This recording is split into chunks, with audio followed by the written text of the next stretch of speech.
I've already spent $60,000 just wishing for your happiness, yet how could you refer to me as a wallet or an ATM? We don't recall ever asking for your help." Lily, Max's wife, scoffed with a sneer. "Why don't you try and stop the payments if you're so bothered? After all, I'm a big shot. I can easily handle it myself." Max added in the same dismissive tone. "Even Max, my eldest son whom I've raised, behaves this way. After forcing me to cover the cost of a $20,000 engagement party and then a $40,000 wedding, they have the audacity to treat me like this. They only see me as a cash cow. I must have made a mistake raising my son. I'll never let them push me around again." "I've heard you loud and clear. Are you sure about that? You know we won't let you see your grandchild, right?" Max threatened. "You don't have to. I'd be more than happy to stop the payments." From here on out, it was a steep fall for Max and Lily, who had been treating me like a money tree. "My name is Chloe. I'm 56 years old. I've been struggling alone ever since my husband passed away 12 years ago. Between my job and raising my 2 children, I've always had my hands full. I'm currently an executive at a decent company that I've been with since before I got married. To the outside world, I guess you could call me a career woman. The children, who were high schoolers when my husband died, have now graduated college and are working, so I'm a bit relieved. I just wish they'd settle down and start their own families soon." While contemplating these thoughts, I lived alone comfortably in the condominium that I used to share with my children. Then, one day, Max called me saying, "I want to introduce you to a woman I'm thinking of marrying." I agreed, delighted. Max, who turns 28 this year, works for a large corporation as a salesman. Although he has been a bit of a playboy, it seemed like he was finally settling down. On the day he was to bring the woman he was planning to marry. "Mom, long time no see. This is my fiancée, Lily." "Nice to meet you. I look forward to getting to know you." The woman Max introduced, Lily, was a receptionist at the company where he worked. She was strikingly beautiful, and I was quite proud of my son for finding someone like her. "Oh, congratulations to you both. I'm here to support your happiness." My face beamed as our conversation flowed. Eventually, the topic of the engagement party came up. "We're planning to have an engagement party soon. I need to start preparations then. Mom, could you cover the $20,000 cost for the engagement party?" I was taken aback. I thought the average cost was around $10,000. However, seeing their happy faces, I couldn't refuse and agreed. Of course, it's a happy occasion. Later, my eldest daughter, Mia, came to visit. "Mia, how's work going?" "The deadline was yesterday. I'm managing well, so don't worry." Mia is a manga artist. While she hasn't had a big hit yet, she has had her own series and manages to make a living. She's always been good at drawing and loves manga, so it might be the perfect job for her. "By the way, Mom, Max is getting married, isn't he?" "Yes, he came by the other day with his fiancée, Lily, to introduce her, and they've asked for $20,000 for the engagement party." "Wow, $20,000 is a hefty sum for sure." "It's not like that. But apparently they're going to split it for their wedding funds and to send gifts of gratitude." "Is that how it works?" And so, on the day of the engagement party, I gave them the promised $20,000. Both Lily and her parents looked delighted. "We'll use this to start our new life together," they said, putting away the $20,000. There were no gifts of gratitude that I expected, but I reminded myself that this is what engagement parties are like. As long as they could have a happy marriage, it was okay. But a few days later, Max dropped a bombshell.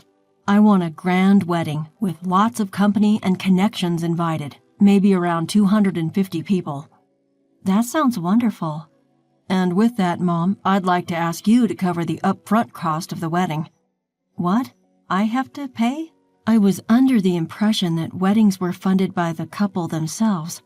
"I'm counting on you, Mom. It's pretty standard for parents to pay for the wedding." "But didn't I give a lot of money for the engagement party?" Lily's parents are frail and can't contribute, and I'll give you back the wedding gift." Reluctantly, I opened the bill Max had brought. To my shock, the amount was $40,000. The idea of this much upfront cost made my head spin. How large a wedding were they planning? Wait a minute, isn't this a bit too much? Why not have a wedding within your means? It's a once-in-a-lifetime event, and Lily doesn't want to compromise. Plus, don't you want Lily's parents to see how happy she is? Being cornered like that, I couldn't refuse. All right, it's indeed a joyous, once-in-a-lifetime occasion. Seeing my consent, Max smiled and said, "Thank you," before leaving the room. Later, I transferred the upfront cost of $40,000 to the wedding venue. It was hard to use the money I had been saving for my retirement, but I told myself it was for my child's happiness. Then, 2 months later, on the wedding day, the wedding venue was more luxurious than I had expected. Mia and I had arrived early in the morning to change into our dresses and get our hair done. When I was about to knock on the bride and groom's dressing room door, I overheard their conversation. "I can't believe we're able to have such a lavish wedding thanks to Mom." "Absolutely, and she gave us $20,000 for the engagement party. I even managed to buy a new bag. What a great wallet." "More like an ATM. Let's keep withdrawing from it." "Max, that's mean." Stunned, Mia and I continued to listen. Lily gleefully says, "If we ask her, she'll probably cover the rest of the wedding costs, right?" "Of course she will. Leave it to me." "Then let's use the wedding gift for a honeymoon trip to Hawaii. And, of course, we'll take my parents along. How about buying a high-rise apartment for our new home?" "That sounds perfect. Let's get my mother to cover the cost. She does have the money, after all." The hand I raised to knock on the door was trembling. Mia held my shoulder and led me away from the door. Breathing slowly, I took Mia's hand that rested on my shoulder and said, "Mia, there's something I need you to look into when the ceremony starts."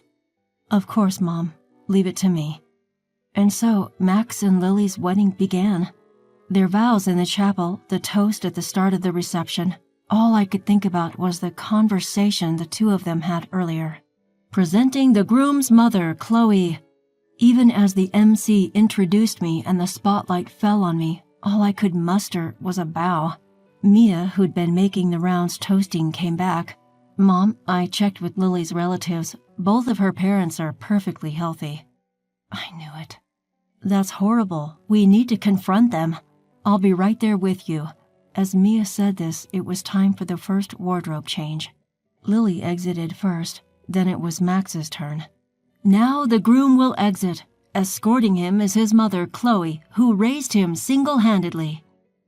Called upon, I walked down the aisle to meet Max. A little tipsy, Max was in high spirits, announcing to the MC's microphone, "This is my amazing mom." Keeping a straight face, I walked beside Max, exited the hall, and headed straight to the dressing room. Mia was there, and she spoke to Max. "Max, there's something I need to ask you." "What is it, sis? Make it quick. I need to change and get back." Max replied curtly as he undressed. "I heard the conversation in the dressing room earlier. How could you talk about Mom like that?" "Huh? You were listening? Well, whatever." As we were taken aback by Max's attitude, Lily, who had already changed into her dress, came in. "Mother-in-law and sister-in-law, what's going on?" Mia pounced. "Lily, we found out that your parents are healthy. They both have good jobs. Why are you making our mom pay for everything? What's going on?" What is this? Some kind of sister-in-law bullying? Scary." Lily dramatically recoiled. My patience snapped at her mocking attitude. "I've already paid $60,000 hoping for your happiness, and yet you treat people like they're wallets, ATMs. What kind of language is that?" Hearing this, Lily laughed as if it was a joke, acting all high and mighty for such a small sum. "We're not in your debt. Besides, it's normal for the groom's parents to pay for the wedding, right? But you lied about your parents being ill to buy a new bag. Ew, you were eavesdropping. That's a terrible hobby." "Watch your mouth." Mia, angry, told her off, and Lily looked at Mia. I don't want to be told off by an older sister who's still single at 30 doing some weird job as a manga artist.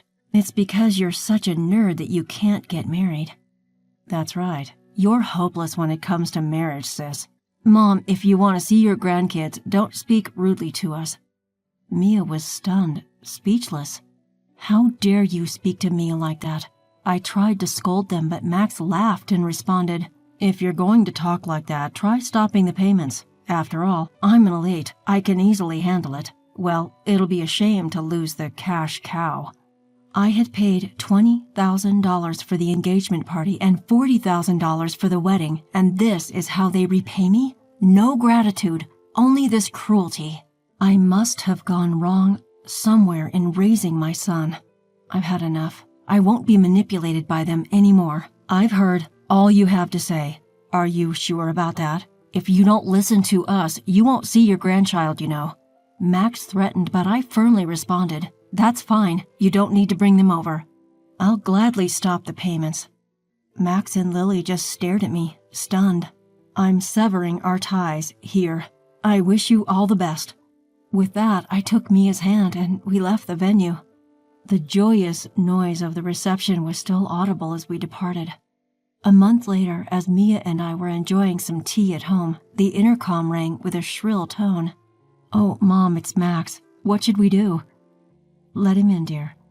Max, whom I hadn't seen in a month, looked remarkably worn and tired. Why the sudden visit, Max? Mom, you must have received the bill for the wedding venue by now. Why haven't you paid? Huh? Oh, the bill for the remaining balance? It was $45,000, right? It arrived, but I have no obligation to pay it. Don't be like that. In the end, we didn't receive many wedding gifts and couldn't pay the bill, so now we're in debt. At that, Mia laughed and commented, From what I overheard at the wedding, it seems you two have quite a bad reputation. You, Max, have been throwing your weight around at work, doing haphazard jobs, and Lily, you've been putting down other women, flaunting your looks and marriage.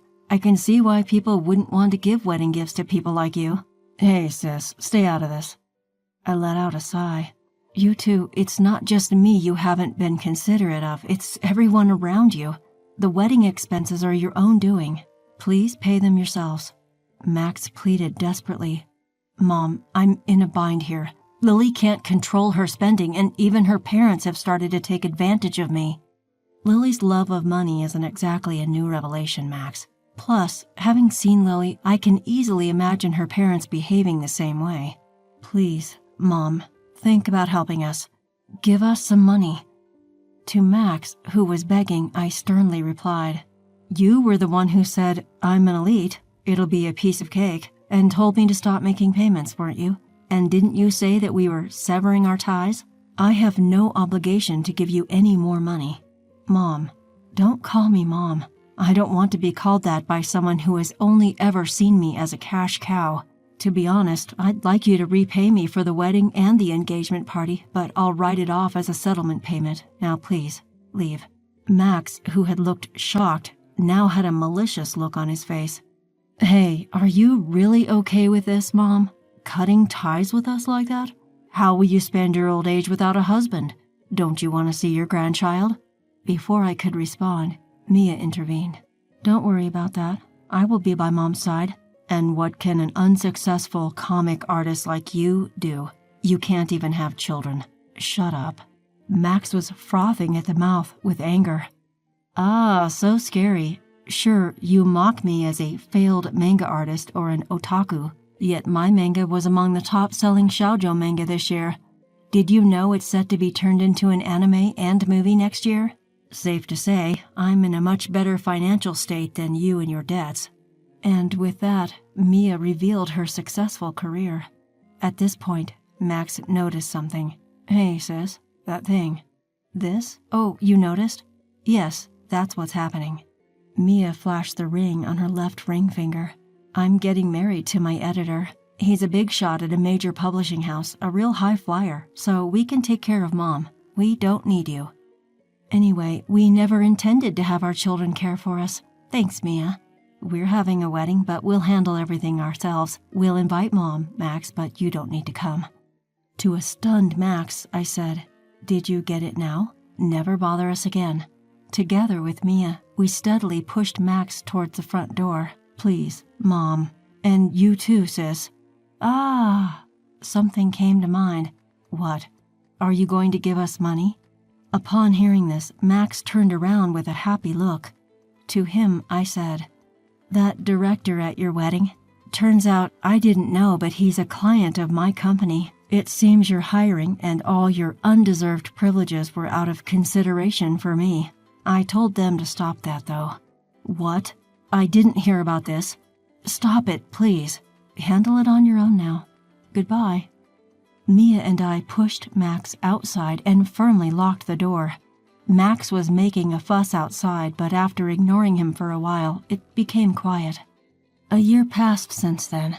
Right after that incident, I sold the house to avoid Max and Lily's visit and bought an apartment with elderly services for my old age. According to a neighbor from my condo, Max and Lily showed up and created a scene asking, "Why isn't she here?" Hence, I believe my decision was the right one. As for Max and Lily, they abandoned their dream of a luxury high-rise apartment and now live in a cramped space. Max, it seems, was demoted after his actions were reviewed. Perhaps hurt from falling from his elite status, Max worsened his attitude towards others. It's surprising he's not fired yet. Lily, who quit her job upon marriage, continued to splurge for a while, but their funds quickly ran out. Even with their debts, Lily's luxurious habits did not change, and her parents continued to demand money. Apparently, they quarrel daily. I hope the two learn the hardship of earning money and appreciate the people around them and grow up. Though that might be too much to ask from them.